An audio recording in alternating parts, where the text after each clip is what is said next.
I'm Jean Gleason. I'm a member of the Unitarian Universalist Church of Berkeley. We're otherwise known as UUCB. And I'm also a part of the Lawrence Lecture Planning Group. And very pleased to see you all here this evening, virtually. As we begin our special evening, let us take this moment to acknowledge that this church occupies land in what was known as Huqin, the unceded territory of the Chochenyo-speaking Ohlone people. As community and church members, we continue to benefit from the seizure and occupation of this land. We also want to affirm this is not simply performative, but is deeply felt and is a commitment toward action.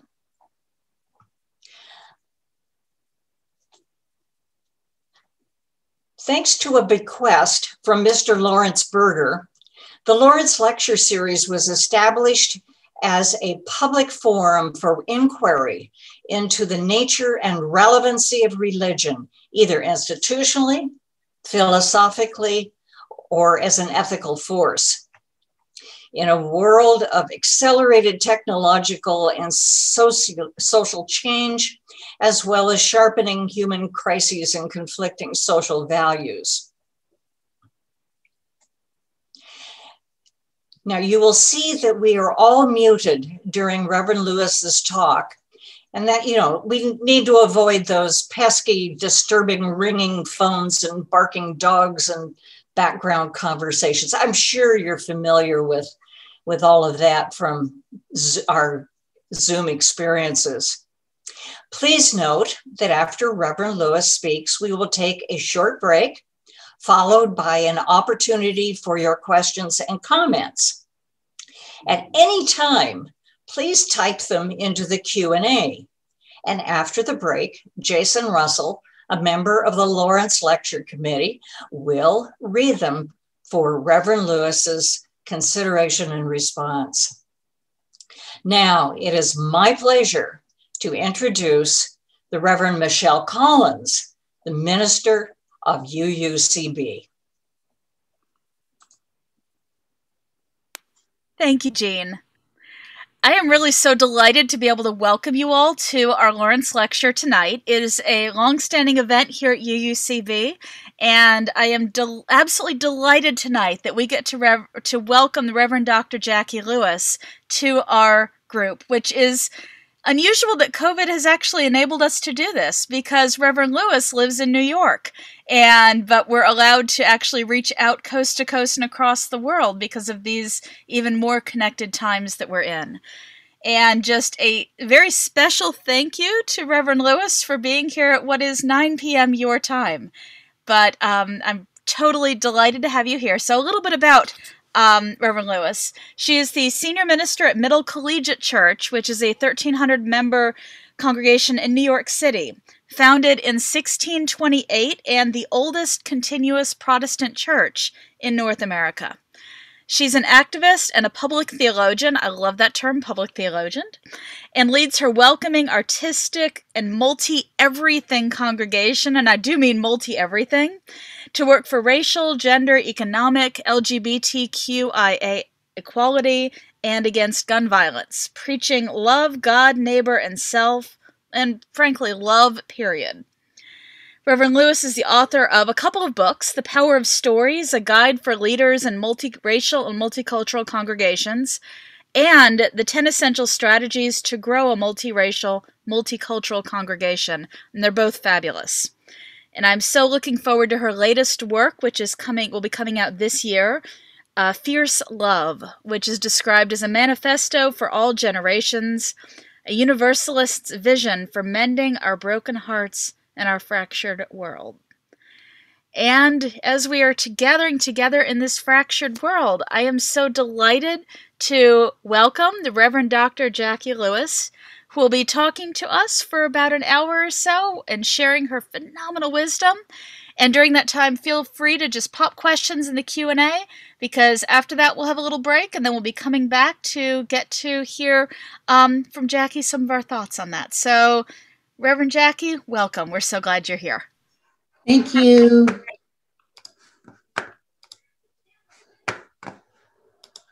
I need someone to help me turn my video on. Hi, everyone. There we go. Hi. I'm so glad to be with you tonight. It's 9 o'clock here, 6 o'clock there, and through the magic of technology, we're able to be together. I'm so grateful for this invitation. I consider myself a closet Unitarian Universalist, although I think I'm out of the closet now. But I am a Christian pastor who believes that there's many paths to God, including a path for those who don't name God at all. I'm honored to count Unitarian Universalists as my allies in justice work and the work of love, period. And so I'm delighted to spend this time with you. I told one of my friends today that I was speaking tonight on what I've found in the fire. And they said, is it too soon to talk about what you have found in the fire? I think not. But I'm going to try to frame my comments in the context of my new book, Fierce Love, A Bold Path to a Better Life and a Better World, in 3 sections, sort of. The first section is you, me, you and I as individuals. The second thing I want us to think about is you and your posse, you and I and the people that we love the most, our friends, our colleagues. And this third piece I'm going to just try to invite us to think about is us and the world. I want to tell you as an introduction that I was working on a Juneteenth program in June of 2020, and working hard and staying up all night trying to put together some videos and some programs with my staff, and finished my book proposal right on Juneteenth. So the day after, and the day after that, I had a bunch of interviews with publishers. It was such an honor to have that happen.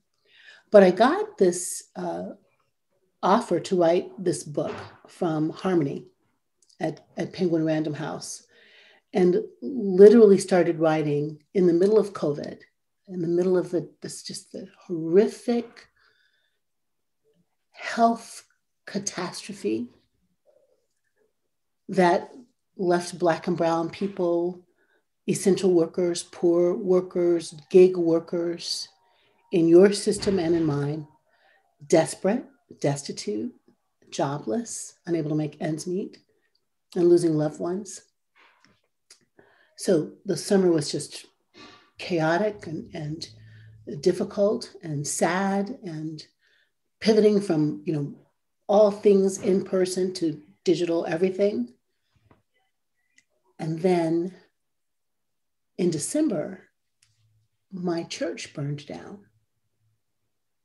The building next to us, which had had a fire the February before, was doing some work around fixing an asbestos problem, asbestos abatement, and didn't have the right electrical something, and an accident happened that burned their building totally to the ground, and ours too.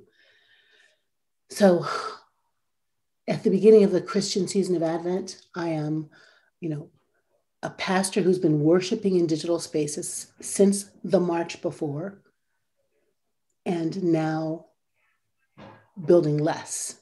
I got married in that building. I baptized people, buried people.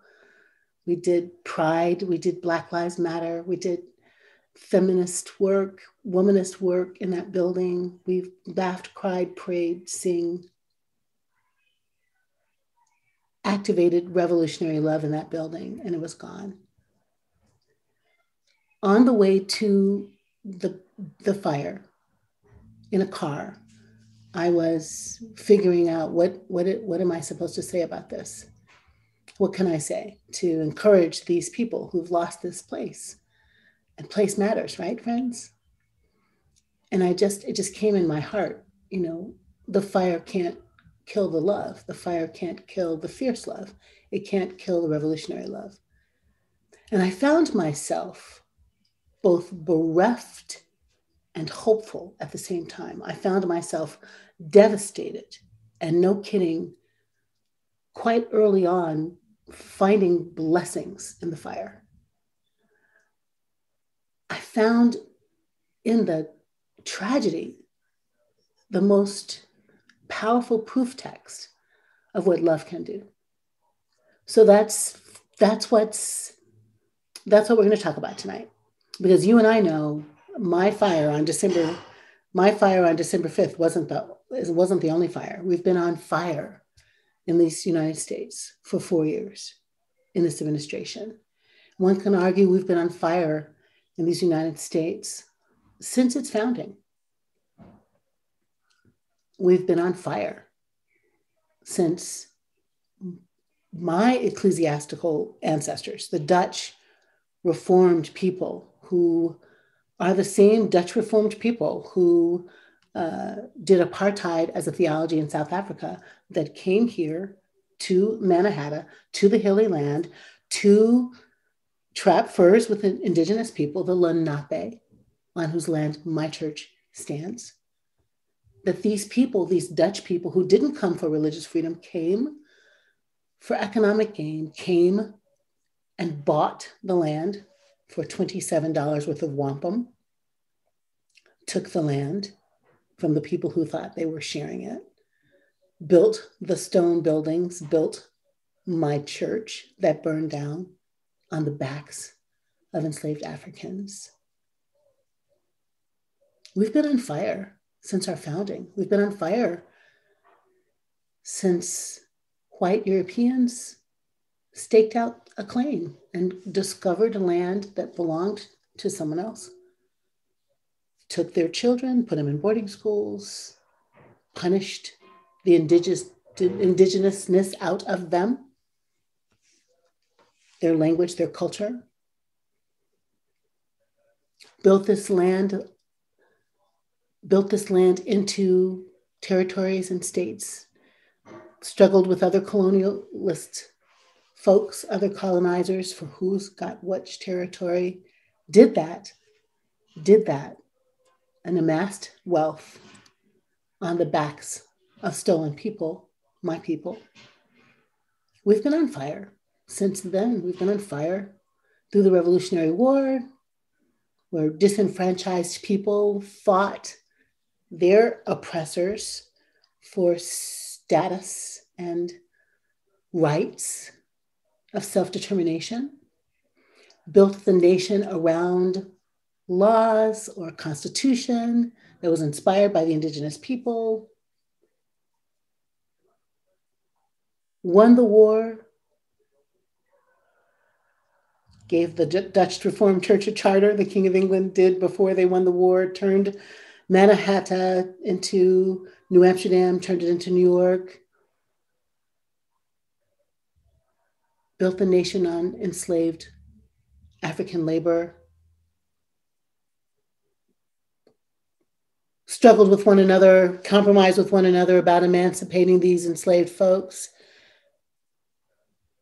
made compromises with the secessionists, built a land, built a nation on compromise, a nation that never wrote into its constitution freedom for you if you're a woman, or if you're poor, or if you're Black like me. We've been on fire, man, since our whole beginnings. And I feel like there's been an accelerant, fuel in the fire. The election of Barack Hussein Obama, my pride, my joy, my woohoo, Black president. But for much of our nation, I think the idea of a Black man with an African name and Black women and Black girls in the White House just made them lose their minds. And so there's been an accelerant, another accelerant. The emancipation was an accelerant.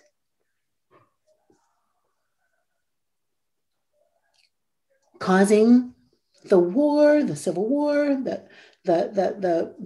all the sort of lead up to the war, the post-war reconstruction, and the election of Black officials and senators, 2 senators and local government folks, the reaction to the leadership of these Black folks, the burning down of buildings, the lynching of bodies, the strange fruit, as Billie Holiday said, swinging from southern trees to teach Black people their place.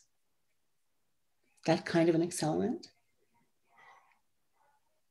The kind of accelerant that happened when Black people began to stand up and demand their rights in the Southern Freedom Movement, 50s and 60s.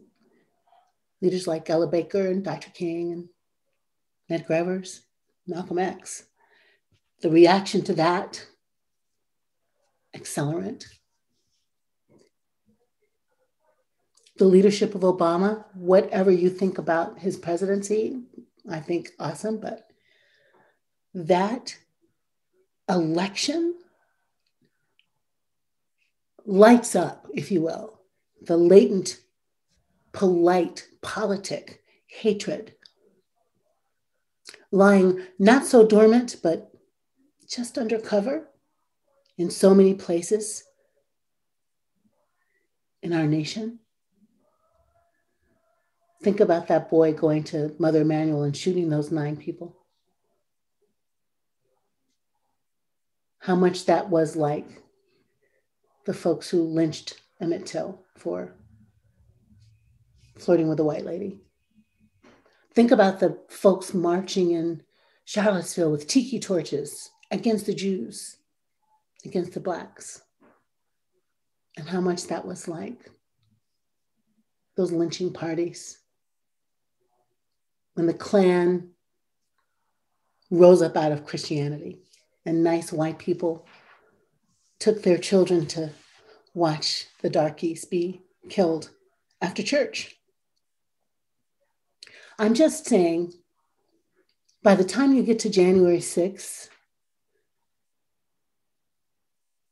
and an insurrection, a riot in the White House, you've had little fires for centuries. And the accelerant is hatred, divisiveness, a feeling of loss of entitlement, a feeling of intolerance, a feeling of power struggle, accelerants. We've been on fire for a really long time. And my question tonight for you and me to think about is, what can we find for the future? What can we find as healing balm, as reparations, as restoration, as reconciliation? What can we find for ourselves, for our children? What can we find as people of faith in the fire? And what's love? What's love got to do with that?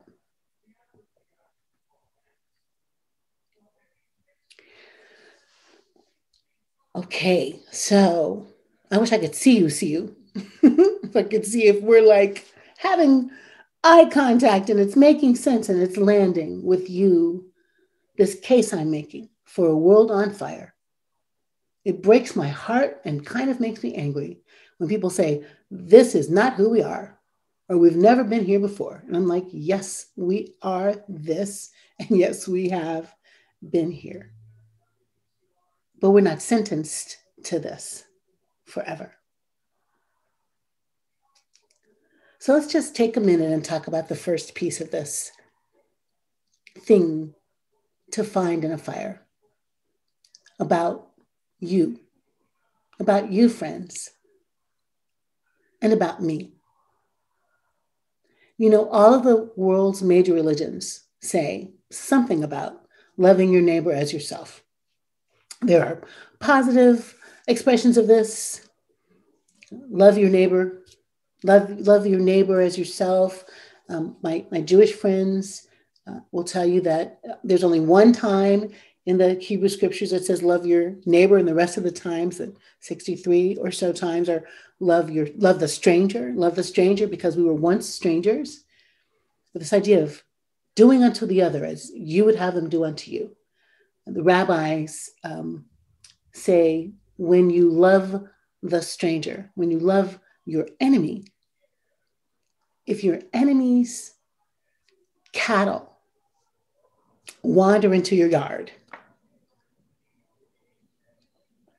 you have to feed the cow. You have to feed the cow. And you keep the cow and feed the cow until your enemy, now, not your friend, till your enemy returns. You take care of their cow. You take care of their stuff.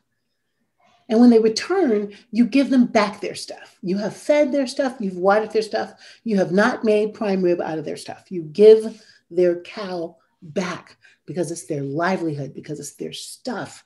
And you care about your enemy's stuff because your enemy is human. And you're called to care for them. Wow. And if your enemy's cow or donkey is laboring under a heavy burden, you must pick the donkey up and help the donkey with the burden, because this is what it means to be Jewish. This is what it means to be a person. This is what it means to be human. Love your neighbor as yourself. Do unto others as you would have them do unto you. Do not do to someone that you don't want to have done to them. All of the major religions, things I can't pronounce, have that love neighbor, love self edict, ethos, ethic. I think one of our huge problems in human life is actually we're following that rule. We're following that law. We are loving our neighbor as we love ourselves, and we don't love ourselves. So that's exactly how we're loving our neighbor. We are loving our neighbor as we love ourselves, poorly, not tenderly, harshly, sporadically, conditionally. We're not taught to love ourselves. Good people are fed that that's narcissistic or self-absorbed or selfish. So we move through life not having cultivated a positive self-regard. My favorite definition of love is from my professor, Jim Loder. Tell me in the chat if you know Jim Loder from Princeton Seminary. The Transforming Moment was my favorite book of his. But he defined love as the non-possessive delight in the unique particularity of the other. The non-possessive delight in the unique particularity of the other. I love that. I don't own you. I can't change you. I could read you like a book, just turn the page on you and think, well, wow, I wonder what Robert's like. You know, I just delight in the one that sits across from me, is what Loder's saying. I'm curious about them. I'm engaging them without expectation. I just delight in their uniqueness, their quirkiness, their strangeness, their oddness, their goodness, the non-possessive delight of the unique particularity of the other. Now turn that toward you, friend. What happens if you have a non-possessive delight, or maybe Carl Rogers would say an unconditional regard, right? It's unconditional regard for you, for yourself. Love yourself just exactly as you are. Your smooth skin, your pocky skin, your straight hair, your curly hair, your thin self, your chubby self, your COVID 15-pound self, your cranky self, your tender self, your loving self, your funny self, your pitchy self, you know, your unorthodox self. all of the things that are you, in my kind of theistic way, I would say, created in the image of God, created something like God, awesome and wonderfully made, the psalmist says. But however you get to the sense of you being divine spark or love incarnate or a body of light, you are the only you in the world. And you honor the universe when you honor yourself, when you love yourself. There are lots of things that get in the way of that. I'm hip to that. I've got a psychology degree. I'm hip to, I understand that little children come in the world ready to be loved and ready to love. And life happens. Friction happens. Someone doesn't create a good enough container. Your parents are anxious, your grandparents are anxious, or you're just born in a poor neighborhood, or you are born to parents who are young, or who are Black and brown people struggling in a world to have their lives matter. You are born with a silver spoon in your mouth to a narcissist. Hello, Trump's children. Lots of things happen to thwart our self-love. And I'm wanting to say today, one of the things that I found in the fire, that is American life, this text of life that is my life and your life, is that the only way we are going to survive is if people who love themselves engage the world through the lens of love. People with backbone and strength and ferocity and fierce love, loving themselves, accepting themselves, not blowing smoke up themselves, but look in the mirror and see who you really are. Know yourself. This is my trouble. This is my anxiety. This is my nervousness. This is my heartbreak. This is how I've grown. This is how I'm fabulous. This is what makes me cry. My tears are my beauty. Like that kind of love for yourself that lets you have an open heart to then love the neighbor, the stranger, the enemy. This is job number one. It is job number one to make a spiritual practice of loving yourself. Now, I can make a list of things like make sure you put an affirmation in the mirror every day and tell yourself you're awesome. I could say, make sure you have quiet time and drink tea, and make sure you take hot baths, and make sure you exercise, and make sure you meditate, and make sure that you cleanse your spiritual palate with a therapist, or floss your spiritual teeth with a spiritual director. You can find all of those things in the books about self-care, and please do. Please do. But I want to take it deeper than that. I want to say to love you is to forgive you. To love you, to love yourself the way I'm talking about. Fierce love, honed in the fire, refined in the fire, self-love. Has to go deeper than affirmations on the mirror. It has to go all the way down to your toes, to where you think, oh, ugh, I hate that. I made that mistake. I deplore that part of myself. I'm so ashamed of that thing. Like not covering it over with chocolates in the bathtub, but seriously interrogating your text with someone you love and someone you trust, with a professional or a good friend, to open yourself wide open and not have anything hidden. Because the hidden stuff that we don't love, that's the place the hatred grows. The hidden stuff, the unexamined stuff, the uncritiqued stuff, the faked out stuff, the glossed over stuff, that's the place where we're vulnerable to look at the other speck in their eye and see a log, to be just angry because someone reminds us of us, to be shallow, to be judgmental. The font of openness, the font of curiosity, the font of relationship building, of bridge building, starts with you, revolutionary lover. When I was a little girl, I loved nothing more than watching my mother doing anything she was doing. I'm sitting on the pink cover in the bathroom. Every bathroom was pink, every house ever, because mommy loved pink bathrooms.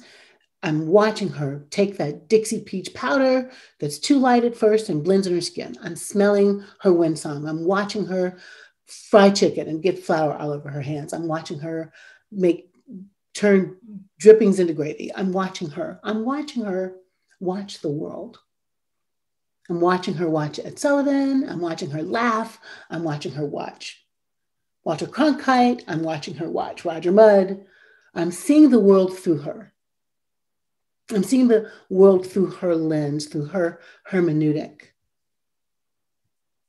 What matters? What counts? What does love look like? What does love look like? In a good world, in a good enough world, you and I grow up and take in what we've seen from the adults around us as our gaze. They create a container for us, right? A good enough container. And in that container, we learn what love means, what love looks like, what we learn our values. We have idealized our parents. We've taken their vision for a healed world, a whole world, and it becomes ours. Some of us didn't have that. I sometimes had that and I sometimes didn't have it. What I'm saying is now you, my love, you, my friend, are your good enough parent. You are responsible. I am responsible to set the stage for my own healing, for my own well-being, for my own self-love. Because without that, I am no good in the love army. Without that, I do not have enough compassion to give to another. I think this self-love is about forgiving yourself. And before it's about forgiving yourself, it's about being honest with yourself. Don't fake you out. Don't pretend. Take yourself squarely on. And love you. Sleep because you love you. Drink water because you love you. Laugh with your friends because you love you. Yes, take the hot bath because you love you. Be gentle to yourself because you love you. And you are rehearsing how to love the other when you love yourself that way. Let me take a minute now and switch gears and talk a little bit about you and your posse, me and my posse, you and your people.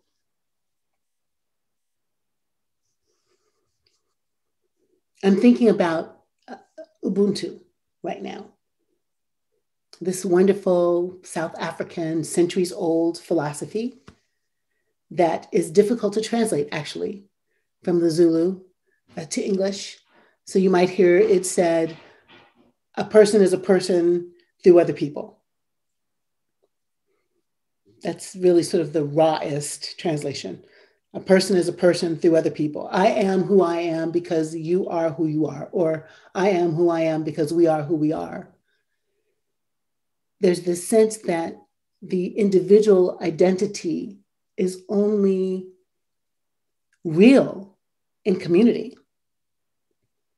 When the Zulu people see each other, they greet each other and they say, Sawubona, which means I see you. And actually, when they say Sawubona, the I that sees you isn't actually just me.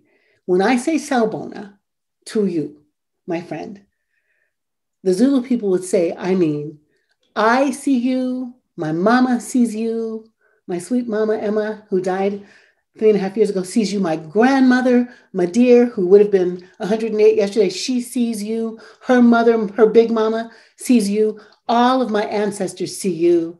All of my deities see you. A village sees you.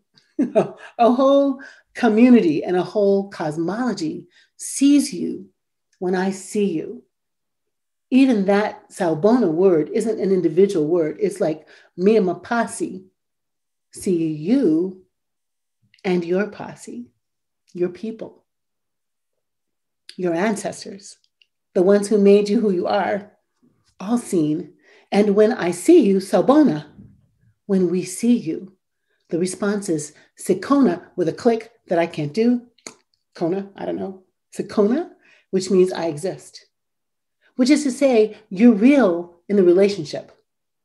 I just popped in my head the Velveteen Rabbit, the rabbit becomes real because it's loved. You're real in the seeing. You're real in the acknowledging. You are real when someone goes, Yabo Salbona, yes. Yabo Salbona. I see you seeing me. There's this dynamic of recognition, of partnership. Dr. King said, woven together in a garment of destiny. I say inextricably connected. Jerry Maguire said, you complete me, haha. But we are a we, always. This is ancient truth, not just for the Zulu people in South African nations, but how many Asian cultures, how many Puerto Rican families, how many Irish families, how many cultures, Black cultures, Latinx cultures, Asian cultures, white, European cultures, before we lost that, before we got disconnected from ourselves, we understood that our surviving and our thriving were linked. Womanist theologians loving all the people, standing in for the wholeness and the wellness and the thriving and the surviving of all the people, all our cousins who are many ethnicities, many sexualities, many genders, right? This is what it means to be a human, the South Africans say, is to be one through relationship with other people, the success of the community, the failure of the community, the raising of the children, the taking care of the crops, the protecting the village. All of those are shared projects. If you watch little kids, you can see this in action. They become a person through the eyes of the caregivers. My little grandson, Octavius, just turned 1 a couple of days ago. It's interesting to watch him watch his mother watching him. He's hanging onto the table, dancing, bouncing. She's laughing. He looks, he sees her laughing. He laughs. He bounces more. He lets go of the table. He toddles toward her. She whoops because he takes a few steps. He takes in, I can walk. He laughs and she laughs. He takes in, I am funny, and therefore he is funny. He takes in, I'm a good boy, because he's messaged that he's a good boy. Think of this. Think of this village. Think of this American village. Think of this on fire American village. All of the children who are watching you and me and the text that is our nation. What are they taking in about us, about them? Think of it. Think of what the children take in when they see stories, hear stories of children still separated from their parents or new detention centers being built for them. Think of what the children took in, those indigenous children took in from the people who saw them as other, saw them and rejected them, saw them and tried to change them. Think of the generational gaze of whiteness to an indigenous child, to a Cherokee child, to a Lenape child. Think of what for decades little Black children saw by not seeing themselves in the media, on television, as represented as beautiful and strong and fabulous and good and gifted. Think of the negative implications that can happen when your posse doesn't see you into existence that is worthwhile and dignified and worthy. So in this second ring, if you will, of fierce love found in the fire, I who am certainly older than Octavius, and perhaps older than you, have been seen into existence by such a global village of lovers. Jackie, we see you grieving in public, and we got you. Jackie, we see you talking about love even in this time of devastation. And we hold a mirror and we see the value in that.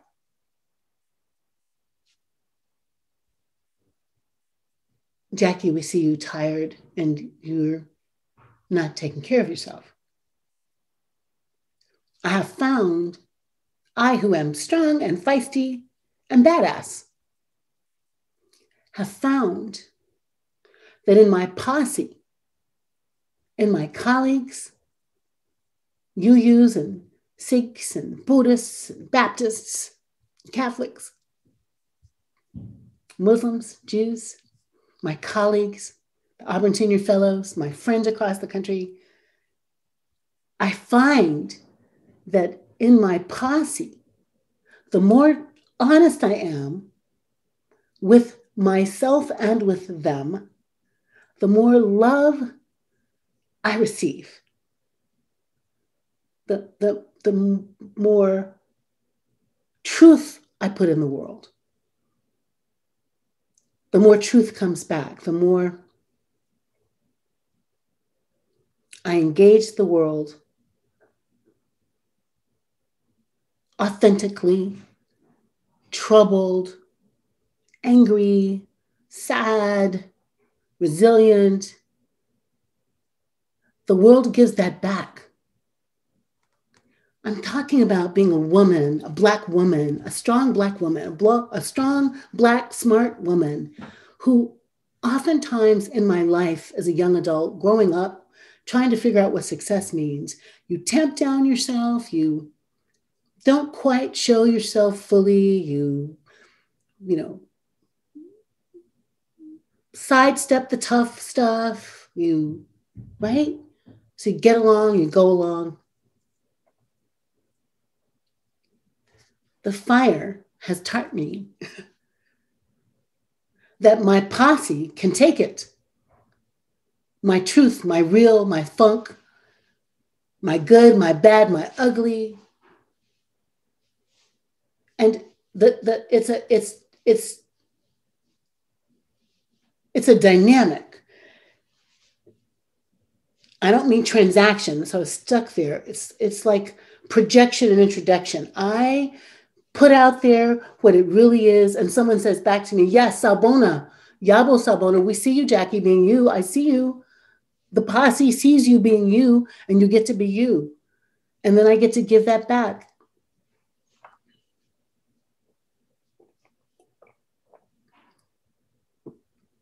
Excuse me. It goes around and around. And to speak it Felicia, you're the kindest friend.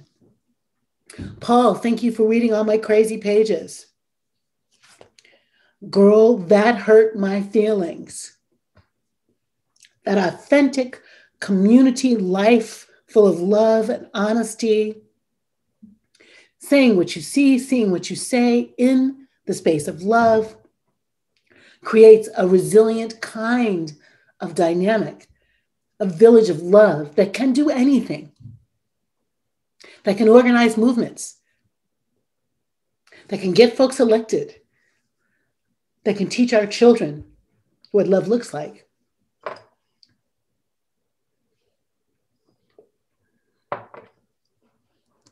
Your posse, your people, your family, your friends, your colleagues are a site of transformation for you when you're honest and authentic in the space and make the space for them to be the same.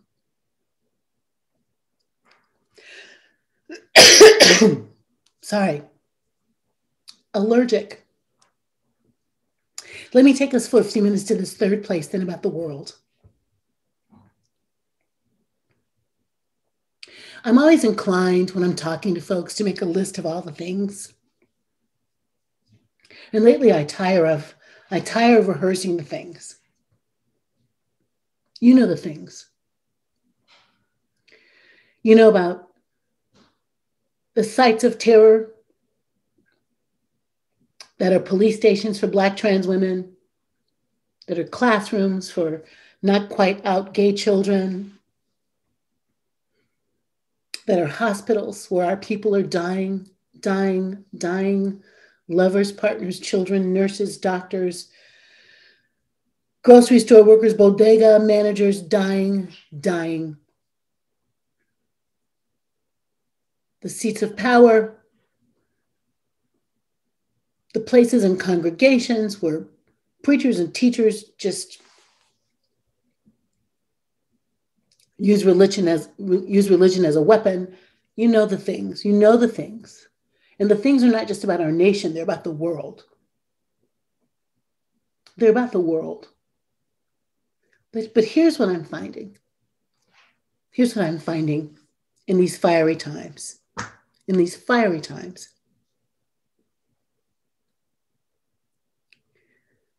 I'm finding that there's a whole world of people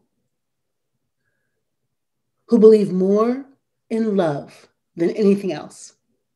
They don't know how to talk about it. They don't know what to call it. Some of them are embarrassed because they have stopped believing in the stuff, the creeds, the stories, the rituals, and they feel badly about it, especially in these times because there's so much suffering. You want your religion, you want your God. I think there's a whole lot of us in the world who understand that the thing that really is going to save us is us. I'm not saying throw away your God. I'm not throwing away mine. I'm saying part of what religion has done, part of what religion has done over time is it has taken what is good in humankind and projected it onto a holy other, a good other, a deity. And it's taken what's bad, poor about humankind and projected that on to embodied evil. And what that leaves is a bunch of human beings who don't feel responsible, who don't feel agency. Maybe they believe in God, maybe they believe in Jesus, maybe they believe if they're good and they do just the right things, that they're building like cachet or collateral so that they can, when this stuff really hits the fan, parachute out of the world and go to heaven.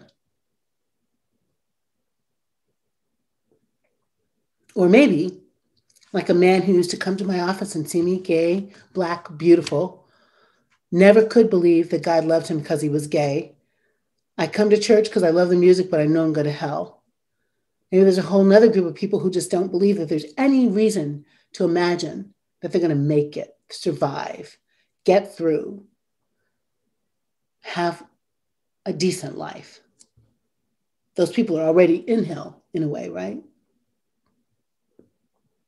I think there's a lot of us, if we get really honest, who know that we are the ones we've been waiting for. Whatever it is, however it is, we have to make a plan together to save the planet. We have to collaborate and cooperate and collude to make sure we have clean air and clean water and enough food for our children. We have to circle up and share our resources if we're going to feed the hungry and make sure that everyone has enough. There's a bunch of us, you and I, who know that if we want to be well, saved, blessed, whole, we have to make it happen. And what we need to make it happen is the courage to imagine it. It's tough to lift up our head and see a beautiful future in these hot mess times.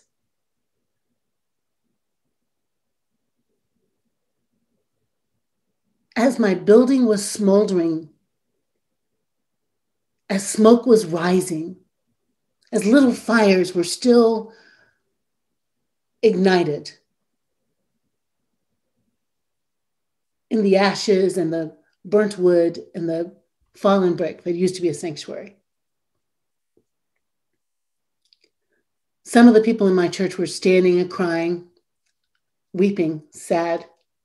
And some of the people in my church went next door to the Women's Prison Association, where women who were formerly incarcerated are living in between space, in interstitial space, to get ready to go back to parenting their kids, to go back to work. Their building hadn't burned, but it was smoky and they needed to move. And my people were buying them clothes and food. They didn't have time to feel sorry for themselves. They knew that they had the power to make a difference.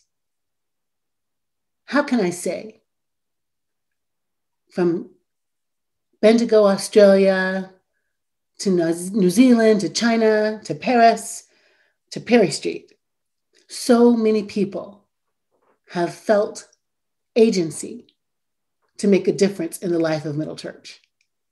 Love notes, dollar bills, offers to find us inoculations. Some of the people in my church are staying on the phone or on their devices, refreshing to find other people COVID inoculations. Some of the people in my church are making sure that other people have food on the table. I mean, you and I are the ones we've been waiting for to do the little things every day to build the world that we want. I mean, you just can't wait. I know I'm going to misquote Mrs. Fannie Lou Hamer, but if we're sitting around praying and we're not doing something, we're selling ourselves short. If there is a holy other, and I happen to believe that there is a God that is both inside us and around us, if there is a God, that God isn't like a genie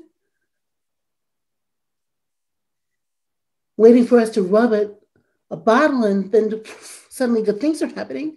It's a partner. It's a relationship. It's a community. Yabo Salbona. A whole bunch of ancestors. A whole bunch of eyewitnesses. Bearing witness. Testimony to what good people do when they do it together. You know what I'm talking about. The storms come, we get sandbags and we protect each other's places. Someone falls down, we pick them up out of the street. We take them to safety. somebody's child is crying, we comfort them. We know how to be the ones we're waiting for. We know how to make the world what we want it to be. We just have to stop being afraid. We just have to stop being tentative. We just have to stop waiting for permission to be healers.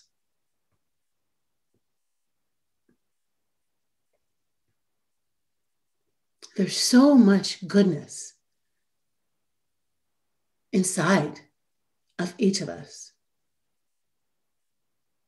The power we have to be reconcilers, to be repairers of the breach, to restore what's broken, to tell the truth, to make alliances, to organize our communities, to see a small thing that we can do and decide we can do it, to do it together, to scratch each other's backs, to find shared interest and move like a river toward each other, like a river moving toward justice, a river moving, pulsing,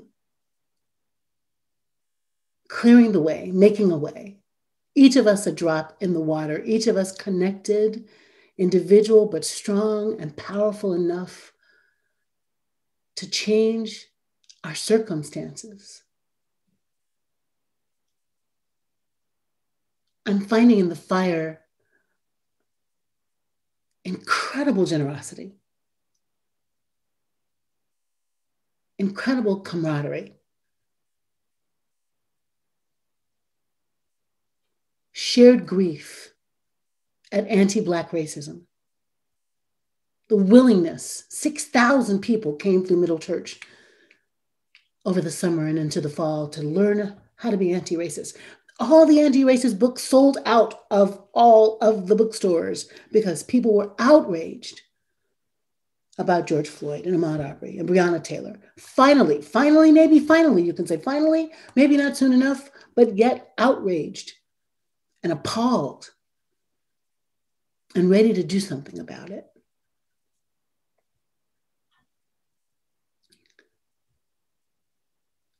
I think these next 4 years require our ardent self-love, ridiculous, unconditional, non-possessive delight in who we are, truthfully, forgiving ourselves for what's wrong, what's broken, working to be better, but loving ourselves as a rehearsal for loving our neighbor. And then loving our neighbor, our posse, our people, by seeing them, by seeing them as part of who we are, knowing that our destinies are tied together, knowing that we're inextricably connected, knowing that we must together bind ourselves together across race and gender and sexuality and religion and make this world better. Love the world into healing. Love it into healing. Like it's our broken baby that needs to be raised well. Get straight. These 4 years are going to demand ridiculous love, fierce love from us. And friends, I am counting on you to love you and me and the world until it gets well. Thank you.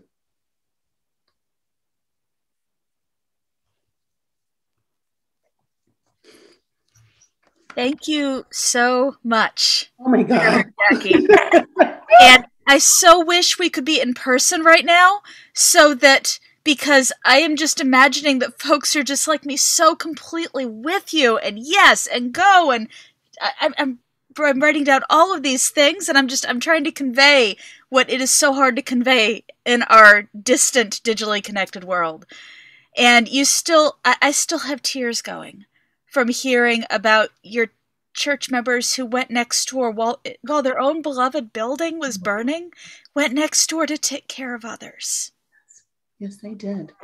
So I want to invite us into an intermission and to give Jackie a minute to catch her breath, but also to invite you to do two things. One is, If you have any questions or thoughts, see, I'm still going here. If you have questions or thoughts for Jackie that will be that she'll be working with in the next hour, our Q&A kind of time, put those down in the Q&A. And another thing is that it's this lecture is made possible by a generous endowment fund that we have. And so since that funds this lecture, we'd like to invite you to donate to both support the work of UUCB, and also tonight we're splitting it. And Jackie didn't know about this. So I think it was the day after we confirmed you is when the fire happened. That's for right. This lecture. So tonight we'd like to split the take with Middle Collegiate Church. Oh, that is so nice. And the amazing work that you're doing. Oh, that is so sweet. Thank you. You're welcome. We're going to take about a 5-minute intermission. Okay. I'm going to turn all our videos off so we can get a break and have a little bit of music, have a link for how to give. But tonight your gifts will support both the work of UUCB and also the rebuilding and work of Middle Collegiate Church in New York. Thank you all for your generosity and support.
Our Q&A time tonight with Reverend Jackie is going to be hosted by Jason Russell, who's a member of the Lawrence Committee, Lawrence Lecture Committee.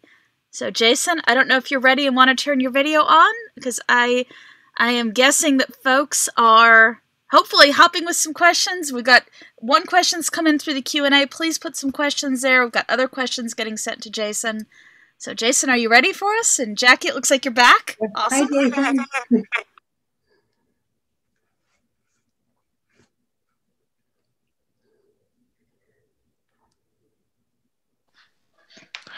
I think that's going to be the word of 2020 and 2021 is, am I on mute? Yes, it is, Jason. That's a fact. Jackie, thank you so much for taking the time. Being honored to be able to ask the questions and be with you is not quite the right word. I think being blessed is probably more appropriate. Thank you so much for coming and participating with us tonight. So we have some questions that have come in. I'm sorry, I have to take off my glasses. I can't read up closely. So taking inspiration from your definition of love as the non-possessive delight in the unique particularity of the other, with the idea of this kind of love for folks who are polar opposites or even operate from places of hate, how can we get to the delight that this definition calls for? Well, thank you so much for that hard question, whoever that is. Thank you. Yeah, I mean, that's really, really tough. Let me talk about on the way to the delight. I think it's curiosity, it's, Loder called it non-possessive delight. And again, Carl Rogers would say unconditional regard. There's this thing that happens in therapy where your therapist isn't supposed to judge you, right? They're just looking at you, listening to you, receiving you with a kind of curiosity, exploratory curiosity. What is happening with this person right here? What is going on? What is their story? What are they saying? Can I listen deeply to what they're saying and help them make meaning of it? That's how I translate what Loder's saying when I think about my enemies or the people with whom we're at enmity or at odds. I think to myself, what happens if I just open my ears? My therapist comes from a focusing, let's say, frame. And her teacher says, listening deeply to anyone makes them beautiful.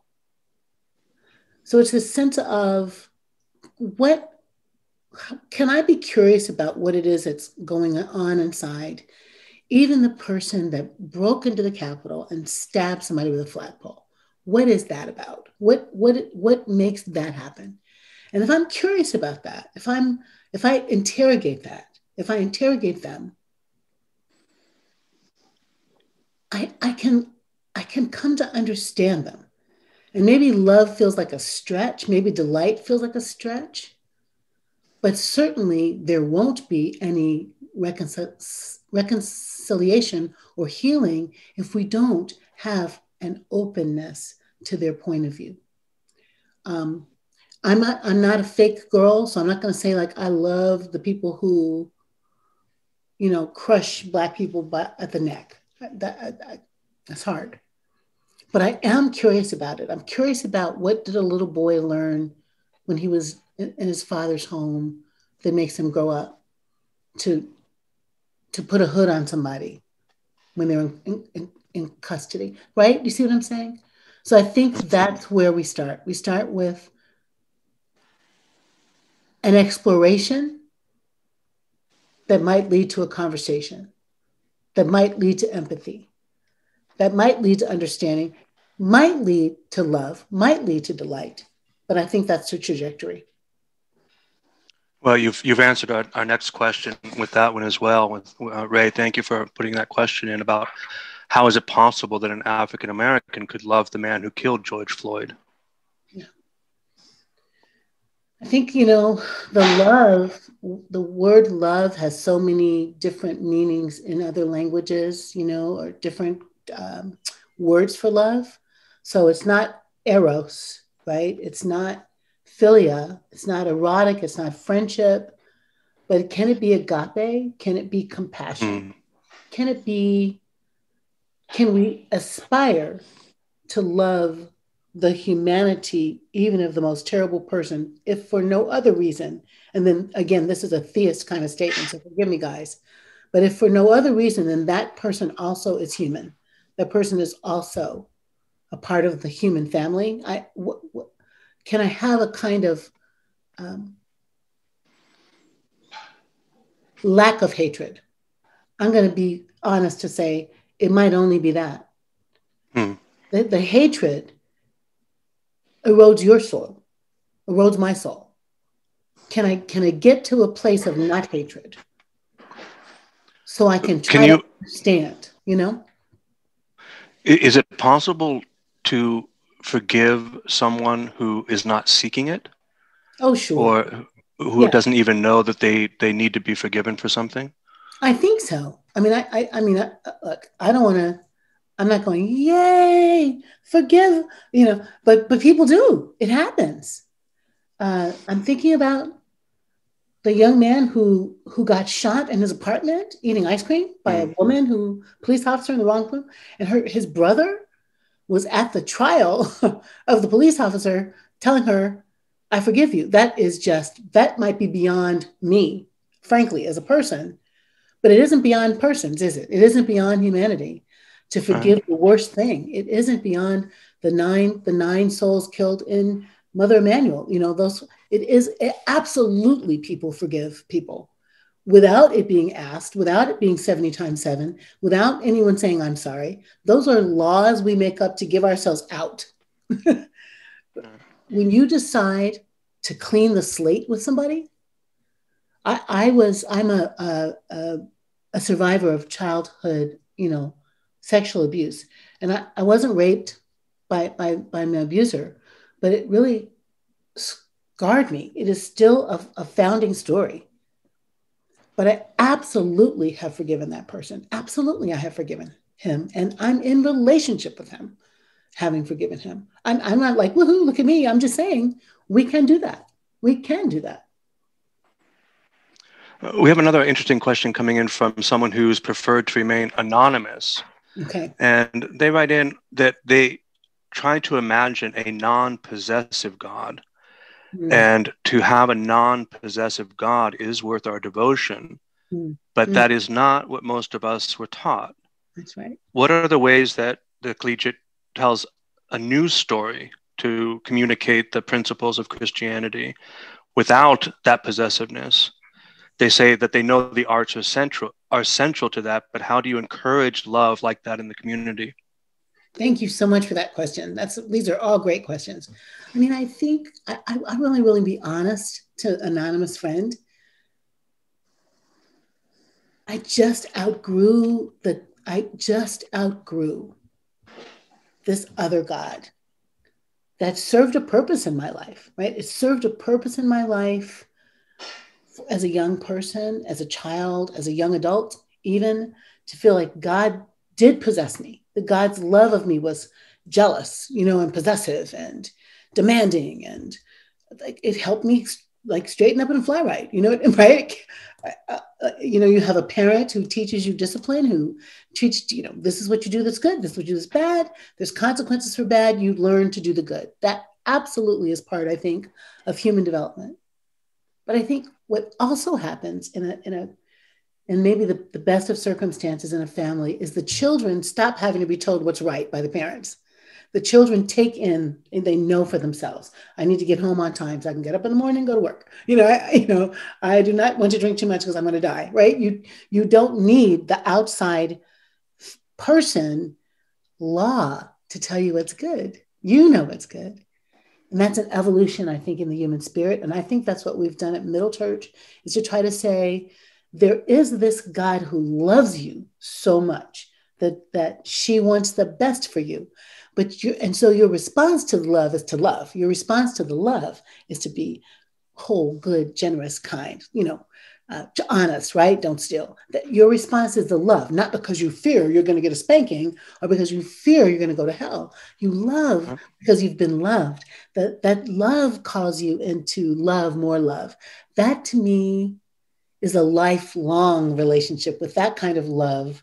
That kind of God can survive you outgrowing spankings, right? I want to be loved by that love. That's why you do the right thing. That reminds me of one of the very few things I remember from elementary school, that education is what remains after you've forgotten everything you've been taught. Oh, that's good. Yeah, that's good. Yeah. It sounds like that the principles of Christianity that brought you into a spiritual life remain, but without the lectures that go with it. That's right, Jason. Is that a fair? That's absolutely fair. And every religion's got crap. It does. So how do we, maybe what we find in the fire, a refining kind of fire that burns off the dross, right? Like that's silly, that's painful. We don't really want to be that way. It can't possibly be that way. But here's the core. Love your neighbor, love yourself, love the world, be generous, make amends, right? Who argues with that? Those are like ubiquitous truths.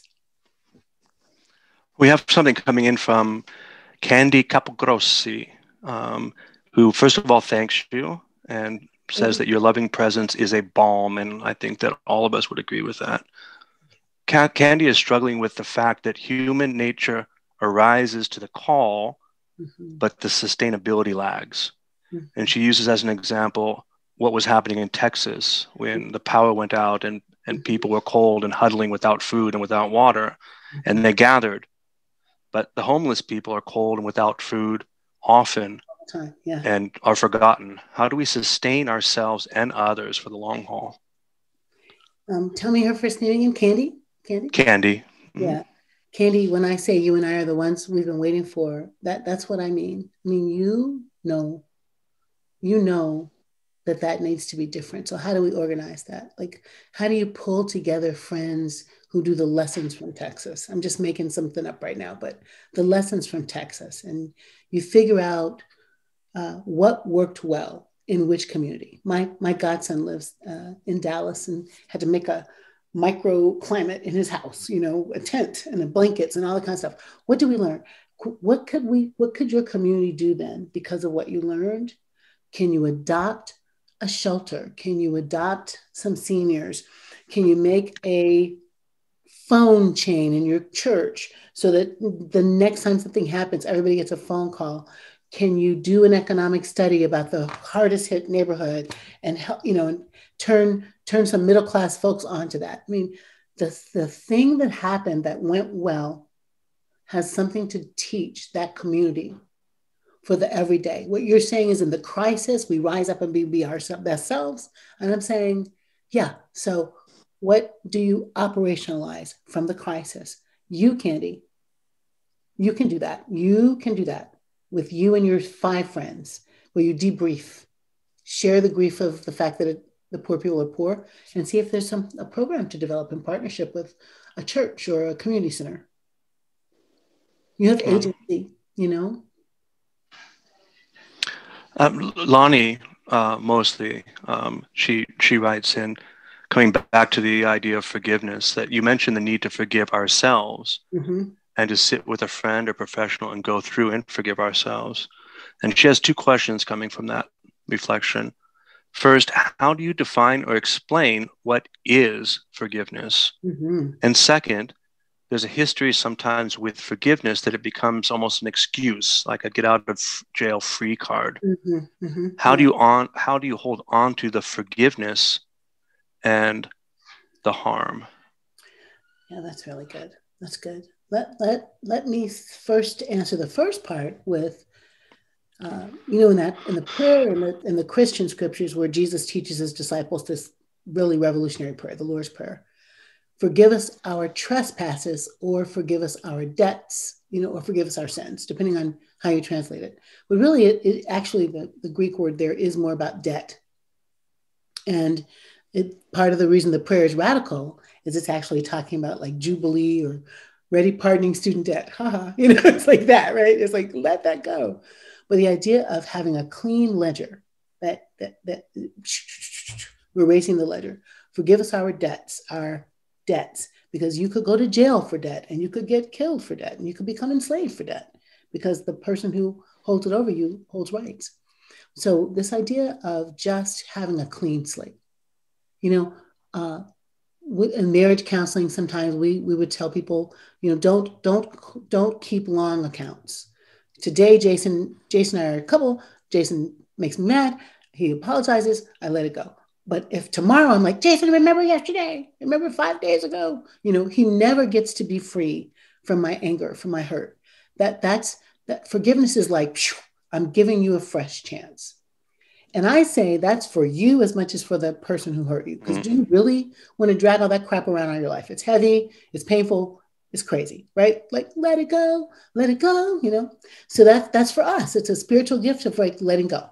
Now, the person who I would hold accountable for traumatizing my young childhood, traumatizing my girlhood. Whoa, what's going on there? Sorry, phone.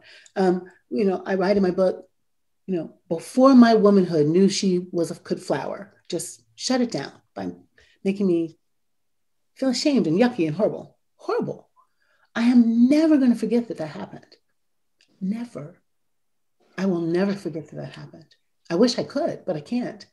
So that I remember it, that it etched something in me, that it made me an activist, that it makes me believe women. Do you know what I'm saying? Like all of those things happen from this circumstance. I don't forget it, but I'm not walking around in the world punishing this person for it because we did that. It's done. So I think don't pretend that we are going to forget the harm done. That's just not honest. You're not going to forget the harm done, but you can you can reframe the harm by what you learn from, what you take forward, how you hold that person accountable, all of that. Forgiveness is not forgetting. That's a cliche, but I think it's true. Yeah, I think it was immortalized by a Nina Simone song. Yeah. I don't remember exactly, but yeah, we will forgive, but we will not forget. And it sounds to me like when we speak about forgiveness in this way, it's not about liberating the other person from the responsibility of what you're forgiving them for, right. But it's more about liberating ourselves from being brought down by that thing. That's really well said, Jason. That's right. It is two truths. We are going to get injured in this life, period. We're going to get injured in this life. So two, how much of that do we keep in the present, causing us harm and harm and harm again and again? Or do we process it, forgive it, so we can keep on moving? Okay, we have another question to come in. I don't have a name connected with it, but inspired by your definition of love as the non-possessive delight in the unique particularity of the other. With the idea of this kind of love for folks who are polar opposites or who operate from places of hate, Jason, how can we get to the... Yeah, sorry? You started with this question. This was the first question. I'm sorry. I got back. Excuse me. But you can do the second one. Right. So how can we start bridging and repairing some of the tremendous political and ideological gaps in our society? A very practical question. That is an excellent question. And I'm going to be honest with you, loves. I am struggling a little bit with this right now. I've got two thoughts. One is because I'm all about tell the truth, tell the truth. I spent some time in South Africa, and I'm curious about their truth and reconciliation. I mean, I think the people there would say, this didn't really work all that well. Don't think it did. But it doesn't seem to me that we get to make a bridge with each other without being honest with each other. So how do you set some tables? My friends, I have some friends, Jennifer Bailey, Mickey Scott Bay Jones, I'm saying their names, who do this kind of supper, these tuppers, where, we bring these people and we get together and we talk. We need more places and spaces where people can come to the middle and really talk.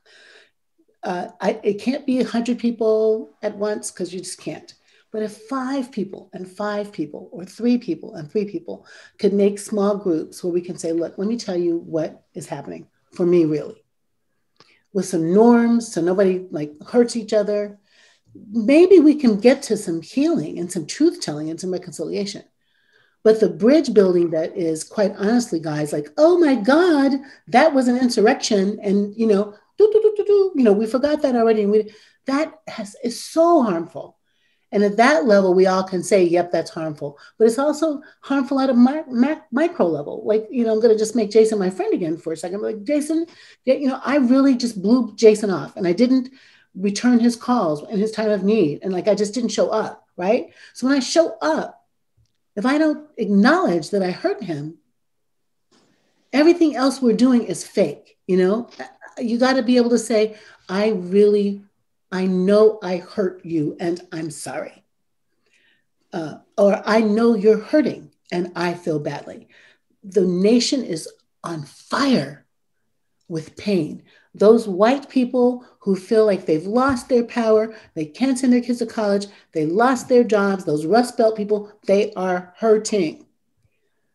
Those Black people who never had anything yet are hurting. And everybody else in between, the Latinx people, the Hispanic people whose hearts are broken because these kids are in cages. I mean, all of us, it's a hot mess.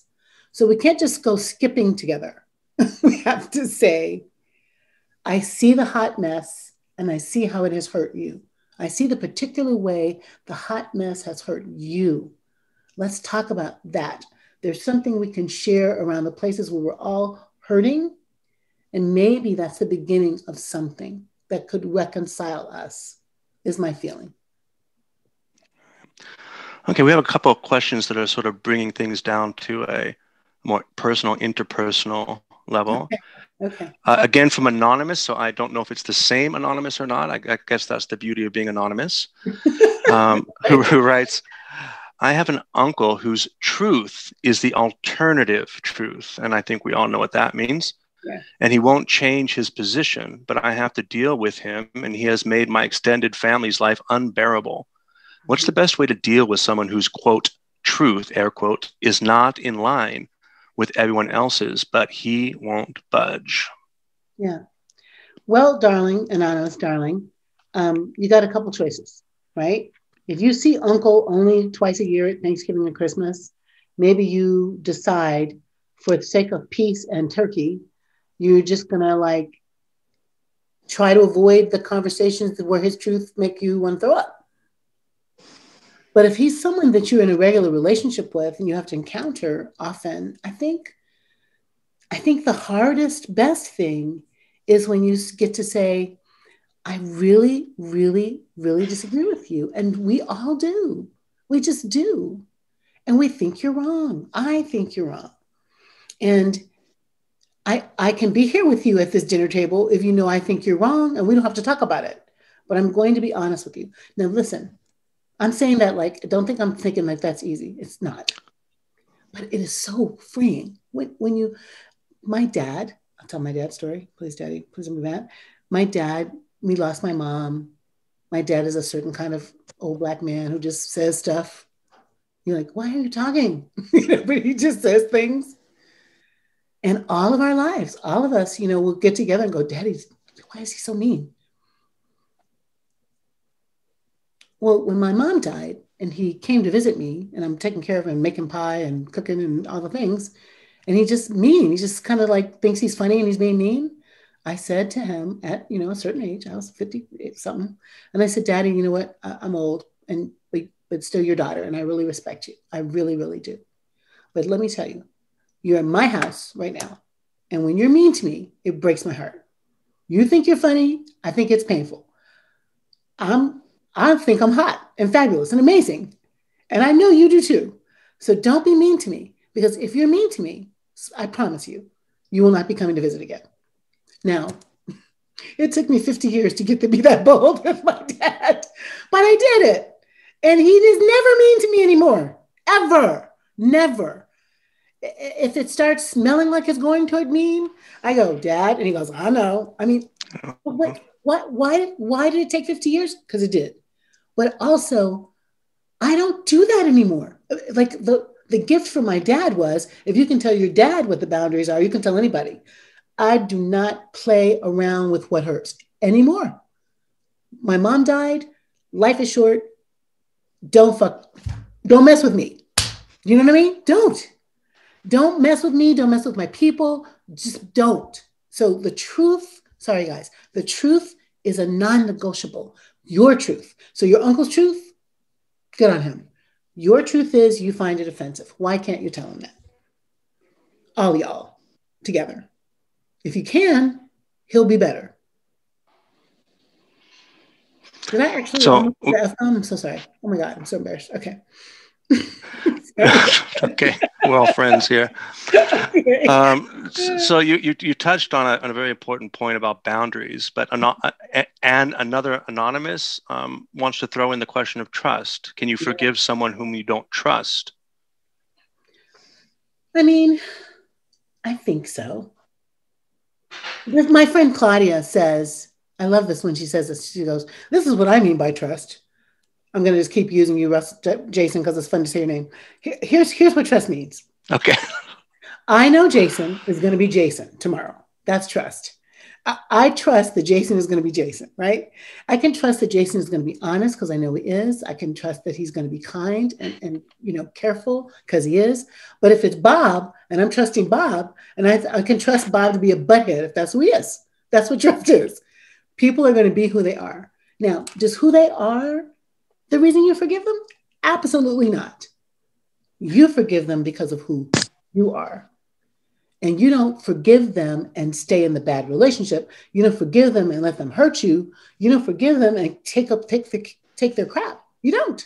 You forgive them by saying, I'm wiping that slate clean for me. I'm not taking that big heavy brick around in my purse. It's too heavy. I'm not doing that. I'm letting that go.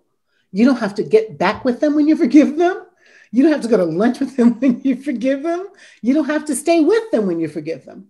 But just put their crap in a little box and take it out of your heart and put it over there. That's what forgiveness is. That doesn't matter who they are. It matters who you are. We have a very lovely question coming in from Teresa, who mentions that it's easy for the UUs, so the Universal Unitarians, to think of accepting and attracting people of color instead of loving them. Do you have ideas to help keep folks, quote, somebodyness front and center? Ooh, Teresa, that's great. Hi, Teresa. I've been working with the UUs on race stuff for 20 years or something like that, since I was at the Alban Institute. This is an everybody white problem, not just the UU problem. But I think, Teresa, it's probably you and I would know that liberal whites, or we'd say well-meaning whites or woke whites, right? It's particularly difficult to deal with. Like, you got the racist, you're like, oh, I know what you're about. I know what you're about, and you know what it is. But you have your well-meaning friend, colleague, bestie, colleague that's awoke and doing the work and doing the reading, but they somehow still don't really seem to see you fully. I know what that is. I know exactly what that is. And kind of using the other answer back to this is, oh God, water. There's the institutional right to race and there's the personal, but institutions are made up of people. So I would say wherever we're in that dynamic, where someone isn't seeing our somebodyness, I think we have to demand it in these days. And we're smart. So we know how to demand it with using our I statements and stuff and not doing, violent communication. One of my dear friends the other day couldn't see me. And I just said, it's particularly painful when you don't see me because I love you so much, was my opening sentence. And then here's what it looked like. So in every way that we can, be honest with ourselves, be honest with the person. Think of the institution as lots of people.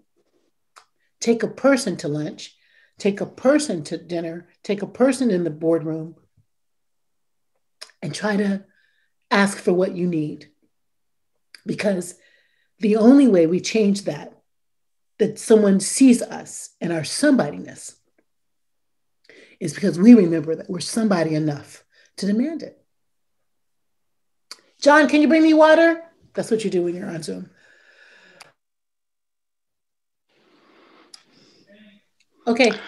We have you need a break? I've got a man bringing me water. All good. There you go. Okay. So we have a very tender question coming in from Mary Kate Williams. And she says, thank you for your ayobanes, which means togetherness. And she says, she brings it to a very personal level. Everyone talks about the one. How do you get to meet the one during COVID and figure it out? And she asks also, can you rekindle a relationship where someone broke your heart?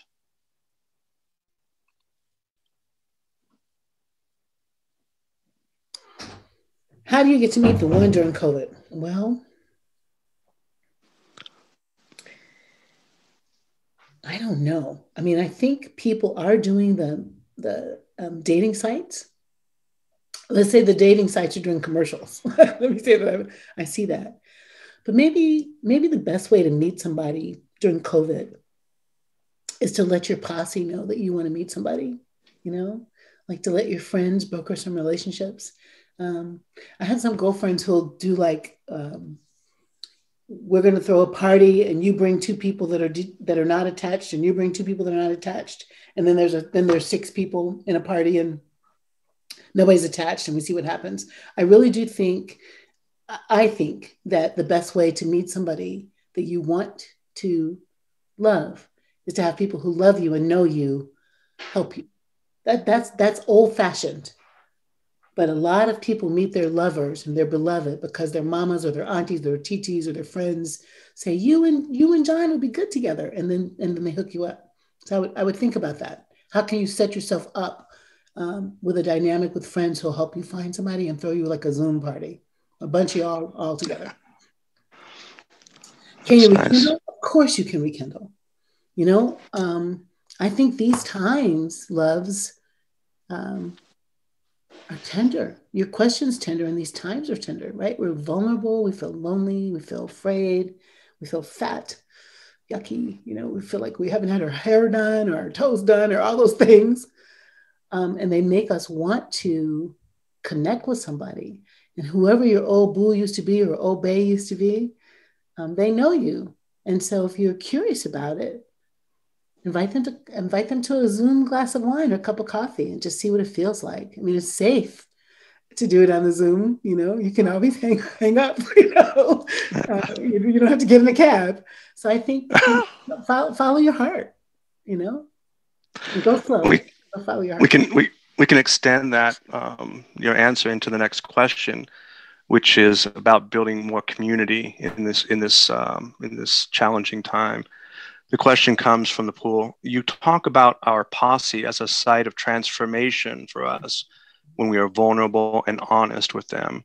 How do we go about creating and nurturing groups like this? Yeah, that's a great question. I pick up people. I'm a big pickup artist.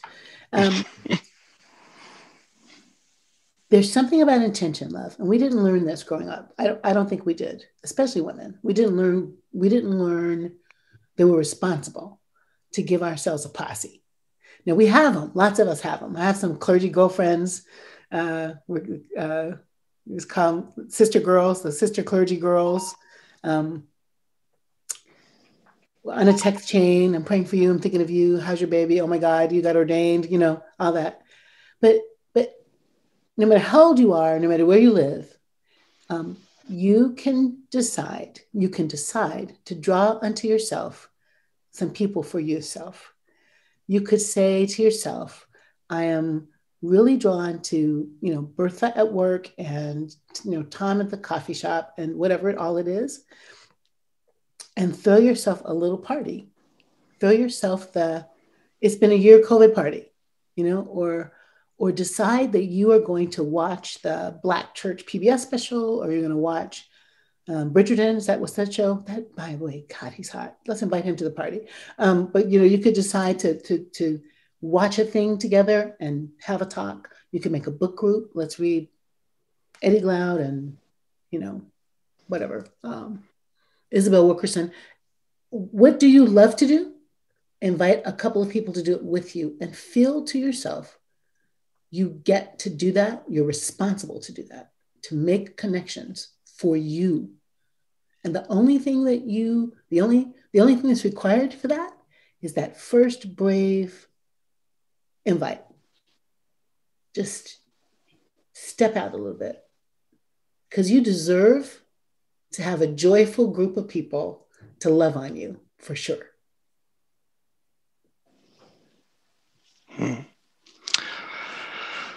extending it out a bit further even. So looking how we as a country or world or collectively act, it doesn't look like we behave as if our destinies are tied together. Yep. How can we shift this?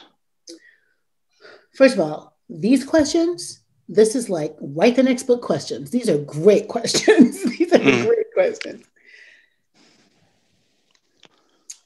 I think we're at the power stories, right? You have had an experience where your destiny was tied to somebody else's. You've had an experience of survival, something small, like somebody let you go through the grocery store line first because you had to hurry. You had your baby was cranky, somebody distracted the child,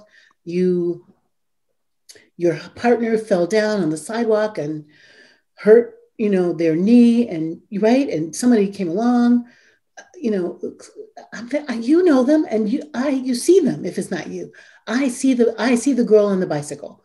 I see the girl driving down First Avenue on the bike, and the freaking taxi car door slams on her, and off she is on the ground, and everybody stopped what they were doing.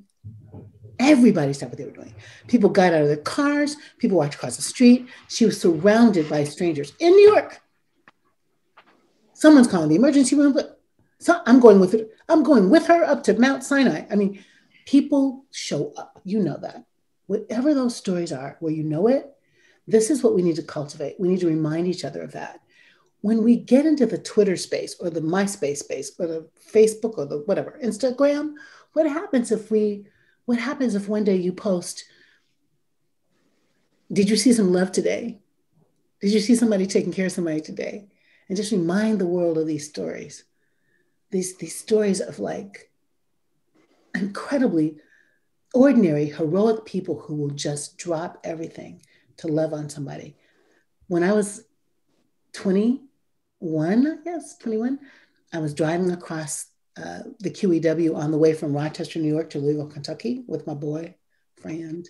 And I spun our car around in the middle of the QEW, the highway, and the car flipped over on its tires 3 times and finally landed on tires, glass, sunroof, head in and out, scrapes, bruises. It was terrible.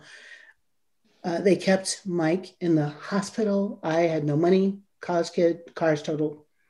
White Canadian lady sees me crying at the phone bank and just comes and gets me and says, what's wrong? And I tell her, crying, snot everywhere. She takes me to the hotel. She gets me some McDonald's and some toothpaste. She pays for my room. She's like the good Canadian. Why? Because people do things like that. That's what we have to just do and remind ourselves. We are connected. And people show it every day. And what is the news tells the bad stories and we don't tell each other the good stories.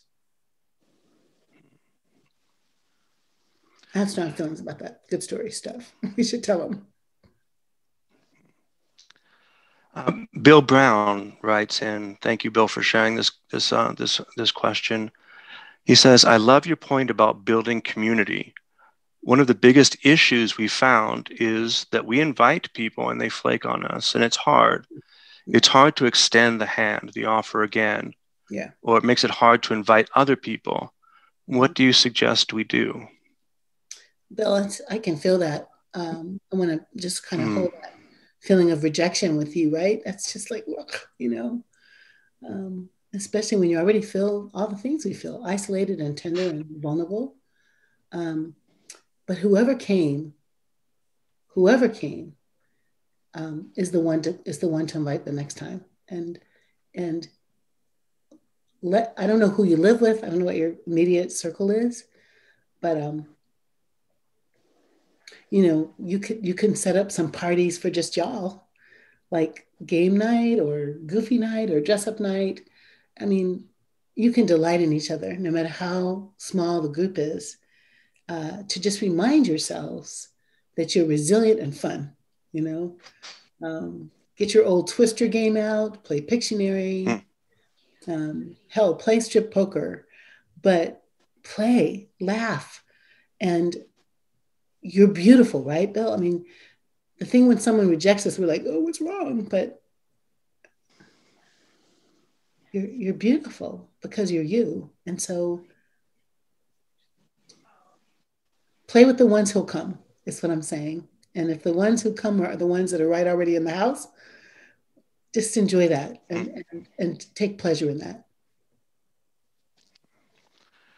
Matthew Taylor asked a question that includes an expression I'm not familiar with. It's BIPOC, BIPOC. BIPOC, the question yeah. is, what kind of advice do you have for BIPOC seminarians getting ready to enter professional ministry? How do you stay grounded in your prophetic wisdom and vision for what comes next? Yeah. So BIPOC, friends, is Black, Indigenous, People of Color, which is kind of an umbrella acronym, you know, for folks who are using to try to say all of us, you know, who are not white. How grounded in your prophetic self. You know, this is in a nation unfriendly to BIPOC folks, often, historically. It can be really difficult to remember who you are, to remember whose you are, to feel safe, to feel powerful enough to be prophetic. So I'm going to say, before prophetic, just go to you, just go to me. Like, I am going to every day be me. And I think that is the most important thing in the world, is to be authentically you. I find myself in this, like, February is my immerse myself in all things Black self. And then, you know, I just like, look at, you know, look at Cicely Tyson, look at, you know, I remind myself of all of the people, Oprah Winfrey, you know, raped at 7. What? You know, all the people, all of our people, kings and queens, everyone, but over a way that with tears has been watered. And not only, you know, the Cicely Tyson, but the Luella Edwards, my grandmother, you know, raising 3 children when a man moved north and made another family and didn't come back. Sharecropping, working as a candy striper, raising 3 kids. I'm badass because she was badass. So ground yourself in you, your beauty, your power, your strength, your giftedness, your vulnerability, your faults. This is me. This is the package I got from the universe in which to live in the world. And when you're being you, that's prophetic. That's prophetic. And you'll have ample opportunities to show people who you are if you let yourself see who you are. Beautiful. Well, Elaine Dawkins expresses something that I'm sure that we're all feeling when she says she just wants to say thank you. Your words and ideas and suggestions are much needed resource, a kind and loving resource. Oh. And she says that she hopes that we'll have access to this recording often. You made a wonderful difference in my life. Thank you. Oh, thank you. Oh my God. Thank you so much. And I'll just add to that the final words from Anonymous. Thank you so much. I will tell my truth. Oh, so good. Anonymous. Clear inspiration. And I took away so many words of wisdom from you. I was taking notes as you were going through, and so many wonderful little bites just to reflect on and to remember, like the non-possessive delight and the unique particularity of the other. So eloquent and important. The concept of unconditional delight. Mm-hmm. It's even stronger than unconditional love. The unconditional delight is something that encompasses both love and more. Yeah. When you honor yourself, you honor the universe. What a beautiful expression. Wouldn't that be good if we could all do that? Oh my God, right, Jason? Oh my goodness. I the idea of self-love as being a contribution to the greater good, as like a point of departure for creating a greater sense of self and community. It's really a beautiful thought. And to love, Sorry? No, I'm saying somebody just wrote there's one last question. Go ahead. Yeah, we'll put it up there. Yeah. Let me see. I gotta sort of bounce back and forth between the Q&A section and our chat. Okay, we've got that. And I didn't want to interrupt you, Jason. What you were saying, I didn't mean to interrupt you. I'm so sorry. Just chats. No. It's fine. It's fine. I'm just enjoying the reflection, and I think my personal favorite is don't make prime rib of your neighbor's stuff. I did, didn't I? Because I think that it's such a nice updating to do not covet thy neighbor's wife. It's much more encompassing. Right? It's concrete. Don't be cutting up their meat. Yeah, it's beautiful. Oh my God. Jason. Okay. Let me see if I pop back here and see if we've got one more coming up. Oh yes. One last question. What would you say is the next step, and they clarify that the next faithful step that we each can take going from here tonight? Yeah. It might be something. I'm going to try to do like one in each of those three, sectors, let's say, right? For someone, the next step, faithful step, will be they're going to leave this room and they're going to go, it's early there for y'all, have dinner. And the thoughts are going to be running in their head. And I'm going to go, the one that feels the juiciest, the one that, like Jason went, like the cut the meat, don't make fun of it. But the thing that won't let you go, that's the one for you. So pay attention to it, right? Pay attention to that one. It might be that you have been holding on to something where you're really angry with yourself or you feel shamed, So if in the you sector, listen to the vibration. Wherever the vibration is, go with it. And it'll show itself to you. This is some woo-woo sounding stuff coming from me. I'm very practical, but I'm not kidding. I'm feeling very much like the instinct that was my instinct in these fiery times was so right that it had to be from the universe. So I'm practicing. Listen to that. Okay, so if it's you, listen to it. If it's you and your posse, I would say pay attention to the person's face that comes up for you in these next few days and think, do I have an amend to do there? Or is this my bestie? Is this the one that's going to come when I invite them, Bob? Pay attention to the face that comes before you. And like go to that face and do something with that. In the world, I would say, each of us can't do everything. So wherever your heart, my friend Christina says, wherever your heart is cracked wide open, like whatever cracks your heart wide open, walk to that. Let that be the place of your activism and your justice. You're like, I'm going to fix that. I'm going to organize people around that. Whatever cracks, whatever makes you weep, that's a calling. Beautiful. Well, I think that ends. Oh, maybe we've got one more question coming in. Close this out. 1 second. Nope. It's we've covered that one. Well, I think that covers everything that's coming from our audience. So that is the end of my honor, pleasure, and blessing of interacting with you. Thank you so much for giving me this job. Thank you so much. It's so good. Thank you. Appreciate you. Reverend Jackie, this has been so phenomenal. Do you have any last thoughts that are juicy in your mind that you want to share with us before we go?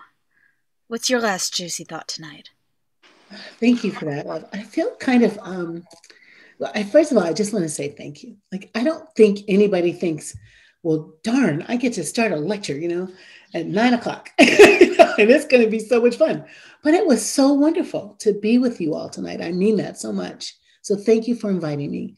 It's good to have a chance to sort of, think your thoughts through and say them out loud and have people question. That's how we grow our brain and our heart. So thank you. I think I want to say this. I'm a student, and you're a student. So let us be students together of love. What love is. What is it? It is not a nammy-pammy thing. Love is a force. Love is the only thing, Dr. King says, that can make hate go away. Love, I believe, is the only thing that is going to save us. And we're in trouble, friends. These are the hottest hot mess times of my life.